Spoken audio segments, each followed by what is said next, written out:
اشتداد المنافسة لحصد البطولات بين عمالقة أوروبا قد لا يقل عن تلك التنافسية الهادئة الصاخبة للتتويج بالألقاب الفردية، خاصة عندما يتعلق الأمر بشيء غال اسمه الكرة الذهبية. أسماء بارزة تلك المرشحة بنيلها، والإبداع في تقديم العروض المقنعة يبقى الشعار الأسمى لمن أراد أن يكون سيد اللاعبين.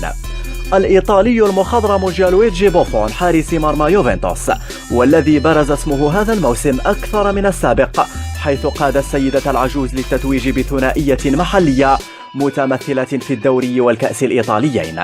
الرقم الصعب الآخر هو تلقيه ل3 أهداف فقط في كل مباريات تشامبيونز ليج في انتظار نهائي كارديف الحاسم. ومن جهته رونالدو الذي باتت كل مباراة يخوضها إلا وتزيده اشتعالا وتوهجا، بل وتحطيما لرقم قياسي جديد. تألقه في دوري أبطال أوروبا بتسجيل 10 أهداف معظمها قاتل، زد على ذلك لقب الليغا الإسبانية، كلها دوافع تجعل من اسم الصاروخ العريض CR7 مرشحا قويا للخامسة الذهبية اللامعة.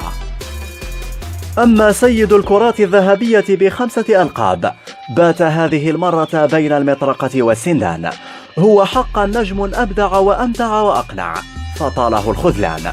قد لا ينسى التاريخ أبدا أن النادي الكتالوني هذا الموسم قد خذل ميسي، رغم أن الأخير لم يخذله يوما. هداف الدوري الإسباني يبقى مرشحا رغم ضآلة الإمكانية. هي أسماء وازنة إذن يصعب التكهن بينها. نهائي كارديف قد يقربنا أكثر بالأجدر بها، أما الحقيقة أن الذهب اللامع لن يكون إلا لنجم ساطع، جيانلويجي بوفون، ليونيل ميسي أم كريستيانو رونالدو. حكيم الزاهري عن قناتكم كرة وبس. عزيزي المشاهد، إن كنت تملك صوتا إعلاميا يؤهلك للتقديم الرياضي، ما عليك إلا أن تبعث مقطعا رياضيا من اختيارك عبر صفحتنا على الفيسبوك، وكن أنت بإبداعك جزءا من قناة كرة وبس.